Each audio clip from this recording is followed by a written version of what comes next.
Hi everyone, I am with Coach Eliza here today, and we're thrilled to have you, Eliza, as part of our first ever HSC Co-Works podcast. Thanks for being willing to be part of this podcast. No, it's so fun. Very exciting. Have you ever been on a podcast before? I actually have. Okay. It was a project that I did during lockdown when you're very bored. Okay. And was that for school or was it? Just to fill my time. There was a lot of free time during COVID. There certainly was. But I'm looking forward to hearing about how you were able to get around the world post-COVID once the borders opened up. But first of all, could I get you to introduce yourself, just a little bit of background so our audience can understand who Eliza is? Yeah. Well, my name is Eliza. I graduated in 2022. I did kind of a weird mix of subjects: English, maths, business studies, economics, and then design and drama. I then took a gap year where I got to expand my horizons and travel around the world, which was so much fun. And now I am down at ANU studying economics and design as a double degree. Fantastic. I can't wait to hear more about that later. So let's get straight into the big question. The biggest question that I ever come across in my 17 years of working with thousands of students is the big M question. How do you get motivated on a consistent basis? Because if you're not motivated, well, nothing else is going to work. So, Eliza, you did very well as an HSC student yourself. My question to you is, how did you stay motivated during your HSC year? I think it really depends, and it takes a lot of self-reflection. And I think one of the big things is you have to look at whether you're an intrinsically or extrinsically motivated person. So I'm quite intrinsically motivated, and I was very much like, I'm doing this for myself. Like, I want to work as hard as I possibly can to like prove to myself how well I can do. And that was like a huge motivation to me. Whereas like, I think it will be different for every single person. And I think it's like finding what works for you. So I had friends who their motivation was like schoolies and going traveling at the end of the year, and that worked for them. Or a course they really, really wanted to get into, which had like a high ATAR. So they were like, I need to work really hard to get that ATAR. I had courses that I wanted to get into, but most of the ATARs of them I felt were pretty achievable for me. So it was less like, oh, I'm just going to work for that ATAR. It was like, I wanted to almost test myself to see how well I could do. I was like, looked at it as a challenge, and I was like, how well do you think I could do? Like, I wanted to prove to the people around me and my parents and my siblings that I could do better than people thought I could do. And I was like, this is a challenge. We're going to take it head on, and we're just going to be like, it's not very long. In the span of your life, it's like 1/90th of your life. Like, yes, it's like a really long year, but like in the grand scheme of things, it's not that long. So it's like short term or long term in a year sacrifices for like something that would make me feel really happy. And I'm quite like academically validation driven person as well. So I like to be like, I'm pleased. Like, I get that validation from doing well academically. Yeah, okay, excellent. And so were there any tangible steps that you took along the way to connect to those, the drive to prove to yourself that you could do it?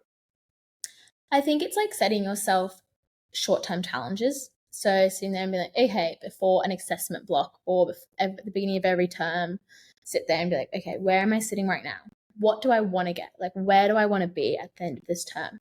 Is it that in every exam this term I want to get over 80%? Or is it that I want to get over 85%? Is it that when I want to get 15 or 16 in my English essays across the board for this term? And like setting yourself challenges almost for each assessment task to try and like reach that, because it's a long year and it is really hard to sit there and be like, oh, I really want to get a good ATAR. But like when you're sitting there in January or February or even at Easter time now, it's still like 10 months away or 9 months away or 8 months away, which is like with all the other things that are happening in 12, it's really hard to like actually look that far ahead because you get caught up in all the other things. So I think sitting there and looking at it like by each assessment task in each subject and being like, I want this in this assessment task, or I want to get this mark in this, and like setting yourself like numerical numbers. People are like, oh, I want to do well. You're like, no, like give yourself a number. Be like, I want to get 83%, or I want to get 17 out of 20. And I think like that's what gets you there. Okay, so it was the bigger overarching goal of proving to yourself that you could achieve a really strong result that matched your potential, but then along the way having those short-term goals that would kind of keep you connected and motivated to keep doing that work that you probably didn't want to do. Yeah, and it's like no one wants to sit there and spend their days writing English essays, but you're like, no, what I really want is I really want this mark in my assessment in 2 weeks. To get that mark, I have to sit here for the next 2 weeks and write English essays. So it makes it a lot more easy because it's short term, and short term goals are easy to maintain, but they're all building to this like long term goal. Yeah. Okay. So with the gap year, when did you make the decision that you were going to go on your gap year? I kind of always knew I wanted to go on a gap year. My parents are both English, and it's quite like an English thing to take a gap year. And both my siblings, who are older than me, took one.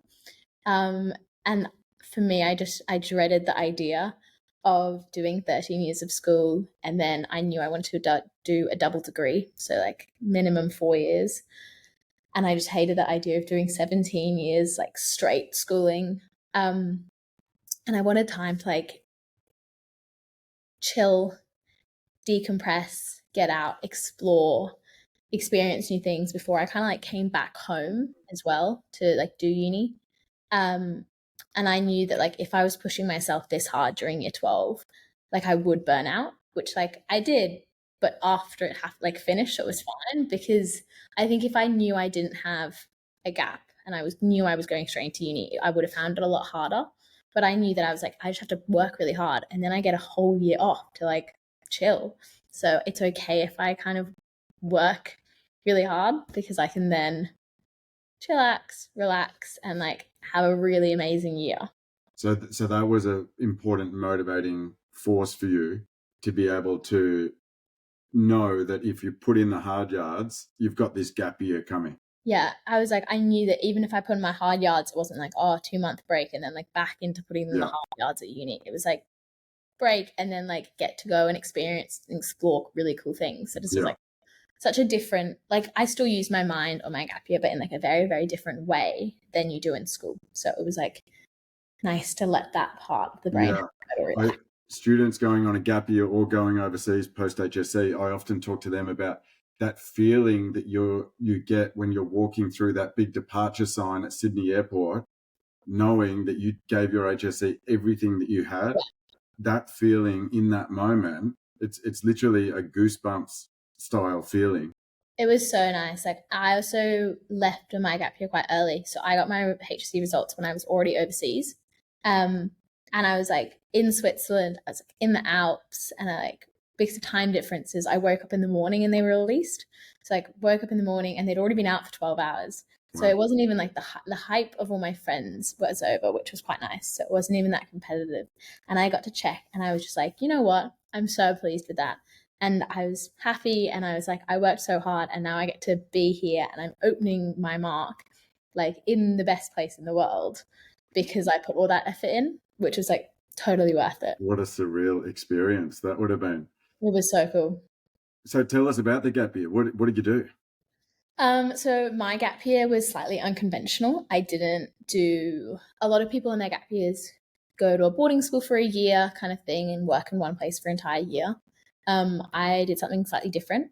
So I left earlier. I left at the end of November, and I worked in a ski chalet in Switzerland for 4 months, where I got to cook and clean, which sounds bad, but it was actually really fun because the people I worked with were incredible.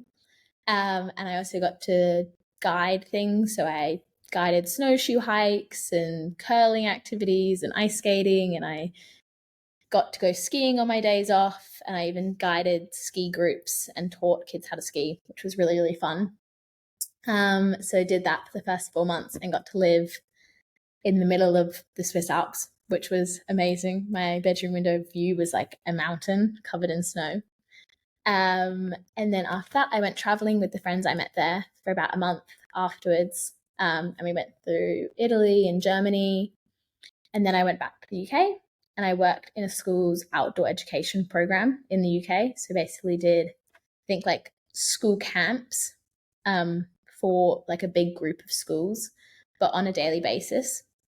So every day we had like different kids coming from different schools in, and we did, whether it was we did like team building, communication, and group activities, but then we also did knife skills and fire building and random things like that. Yeah, which when I got told I was teaching knife skills to 8-year-olds, I was very worried because I said, I don't think we should be giving 8-year-olds knives, but it worked really well and it was really fun as well. And again, that was like just a totally different experience. And then I went traveling over the summer, which was really fun. Went to south of France, went back to Switzerland, went through Croatia, and then went hiking in Albania, which was amazing. Very, very difficult hiking. There's big hills in Albania. Okay. But that was really fun. And then I worked as a teacher's assistant for years 1 and 2, so kind of 5 to 7-year-olds in London for the like last term from September to December. What an experience. Yeah, it was amazing. And I like went over with not a lot of it planned. So I had the Switzerland plan beforehand, and then I had the September to December was planned while in Switzerland. And then I was kind of there with 6 months in the middle, and I figured that out. By the time I left Switzerland, it was figured out. But when I initially flew over, I had first 3 months planned and like the last 3 months kind of in the works. So it was kind of exciting as well because I wasn't nervous that like I didn't have anything, but there was still a bit of spontaneity being like, it's not totally planned. Got it. I just had Sarah, my wife, texting me saying, please call me. But I got to finish this podcast, our first ever podcast. Yeah, I mean, I'm of the opinion that every single person should do a gap year or move interstate to go to university. Yeah, I'm a big. I've done both. I think it's really hard coming back from a gap year and going back home. I spent 6 weeks at home afterwards, and I said, I'm ready to leave again. Just because I think you get so used to the freedom, and then you want that freedom back again. So yeah, I'm down at ANU, and that's amazing. And loving it? Absolutely adore it. So yeah. 6 weeks in, 8 weeks in, and I'm so pleased with my choice. It was between ANU and Melbourne. I accepted both. I deferred both and spent the year deciding, and I'm really glad I picked ANU. Okay, excellent. Yeah, everyone who's at ANU that I speak to is just having the time of their life. It's so amazing. Like I've come back to Sydney and I've talked to friends and they've been like, how's ANU? And I was like, I love it. And they're all like, I don't get it, but everyone who goes down there says they love it. Yeah. I was always very skeptical of Canberra, and now it kind of feels like home already. Like, yeah, and it's really up the highway to come home for the weekend. Melbourne, you got to get on a plane. And that's kind of what it was. The two reasons I like picked Canberra definitely was because of the fact it's like it's further enough that it's far away, but it's close enough that you're like, oh, I actually really want to go home this weekend. Or if someone's having something that you really want to go to, exactly, you can. But it's still far enough that you're like, oh, it's far away. So it's yeah. And the double degree was the other big seller. Right, okay. Yeah. And you're enjoying the coursework so far, the design? Yeah. It's really nice to be able to do a double because you don't have to, you get the freedom to like experience both, especially with me being like economics and design are very different courses. So it's like I will do my study, and one of my studies might be like drawing and designing a poster, and the other one will be like microeconomics, which is like quite mathsy. So it's quite nice to be able to use both left and right sides of my brain, definitely. And if you can bring in some knife skills into that combination, perfect. We're good to go. Out. Cool. All right, Eliza. Well, I think that we'll leave it there. Perfect. But yeah, thanks so much for sharing your experience. I really hope that this motivates and inspires students to get on a gap year and also consider at least the move down to ANU as well. But yeah, thanks so much. And I might have you back on to see how it's all going with the double degree down in ANU. Perfect. Thanks so much. No worries.